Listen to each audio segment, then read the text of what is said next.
Hello guys, 2 দিন আগে আমি মিশো অ্যাপ থেকে মিক্স থাই চিউ ক্যান্ডির 320 গ্রামের একটি প্যাকেট পারচেস করেছিলাম। আর এটার দাম ছিল 193, কিন্তু আমি অনলাইনে পেমেন্ট করেছিলাম বলে এটা পড়েছিল 163। এখানে মোট 107টি ক্যান্ডি ছিল। প্রথমে আমি এই ব্লুবেরি ক্যান্ডিটা ট্রাই করেছিলাম, যেটা খাওয়ার পর ব্লুবেরির ফ্লেভারও পাওয়া যাচ্ছিল। আর এর ভেতরে ছিল নীল রঙের ব্লুবেরি জেলি। নেক্সট ট্রাই করলাম এই ওয়াটারমেলন ক্যান্ডিটা। এটাও টেস্টি ছিল আর এর ভেতরে ছিল লাল কালারের জেলি। এরপর ছিল এই কর্ন ক্যান্ডিটা, যেটা খেতে মোটামুটি ছিল আর এর ভেতরে ছিল হলুদ কালারের জেলি। এটা অবশ্য আমি অন্যান্য দোকানেও দেখেছি।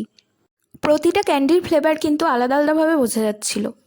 এই স্ট্রবেরি ক্যান্ডিটাও বেশ টেস্টি ছিল আর এর ভেতরে ছিল লাল রঙের স্ট্রবেরি জেলি।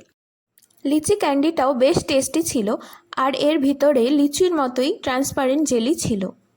লাস্ট ছিল এই ম্যাঙ্গো ক্যান্ডিটা, যেটা খেতে মোটামুটি ছিল আর এর ভেতরে ছিল অরেঞ্জ কালারের ম্যাঙ্গো জেলি।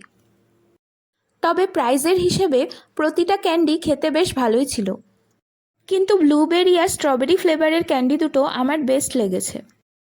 তো আজকের ভিডিওটি তোমাদের কেমন লাগলো অবশ্যই কমেন্ট করে জানিও। দেখা হচ্ছে পরের ভিডিওতে।